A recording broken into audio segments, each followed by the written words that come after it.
Chapter 3. It was nearly midnight. In their warm living room, the two old people and their son sat and talked about the soldiers' stories. "India is a wonderful country," Mr. White said.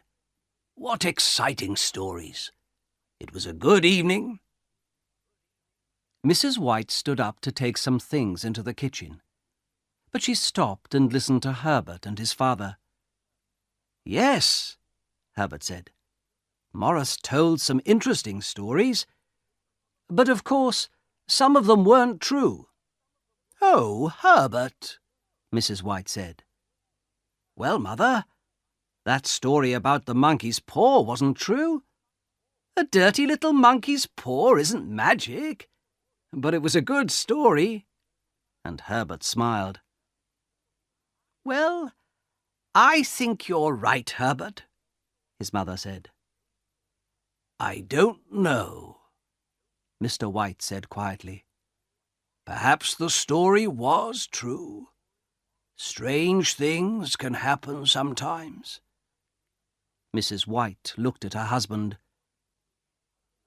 "Did you give some money to Tom Morris for that paw?" she asked. "We don't have money to give away for nothing." Mrs. White was angry now. "Well, yes," her husband answered. "I did, but not much. And at first he didn't want to take it. He wanted the monkey's paw." "Well, he can't have it," Herbert laughed. "It's our paw now, and we're going to be rich and happy. Come on, Father, make a wish." Old Mr. White took the paw from his pocket. "Okay, Herbert, but what am I going to ask for? I have everything. You, your mother. What do I need?" "Money, of course," Herbert answered quickly. "We need money. You're always thinking about money. That's because we haven't got very much of it. With money, you can pay for this house. It can be your house. Go on, Father. Wish for £30,000. Herbert stopped talking, and his old father thought for a minute.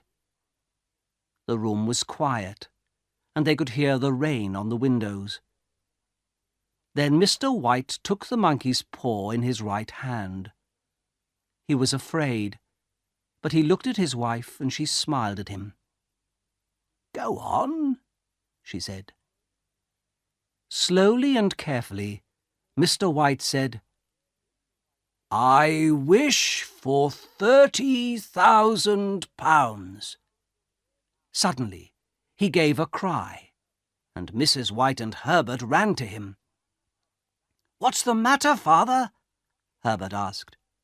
"It moved," Mr. White cried. "The monkey's paw. It moved." They looked at the paw. It was now on the floor and not in the old man's hand. The family watched it, and they waited, but it did not move again. So the little family sat down again and they waited. Nothing happened. The noise of the rain on the windows was worse now, and their little living room did not feel nice and warm. Mrs. White said, "It's cold. Let's go to bed." Mr. White did not answer, and in the end Herbert said, "Well, there's no money, Father. Your friend's story wasn't true." But Mr. White did not answer. He sat quietly and said nothing. After some time, Mrs. White said to her husband, "Are you okay?" "Yes, yes," the old man answered.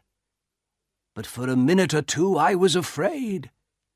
"Well, we needed that money," Mrs. White said, "but we aren't going to get it. I'm tired. I'm going to bed." After Mrs. White went to bed, The two men sat and smoked for some time. Then Herbert said, "Well, Father, I'm going to bed too. Perhaps the money is in a bag under your bed. Good night, Father." And Herbert laughed and went out of the room. Old Mr. White sat in the cold living room for a long time. The candle died, and it was dark. Suddenly, the old man saw a face at the window. Quickly, he looked again, but there was nothing there. He felt afraid. Slowly, he stood up and left the cold, dark room.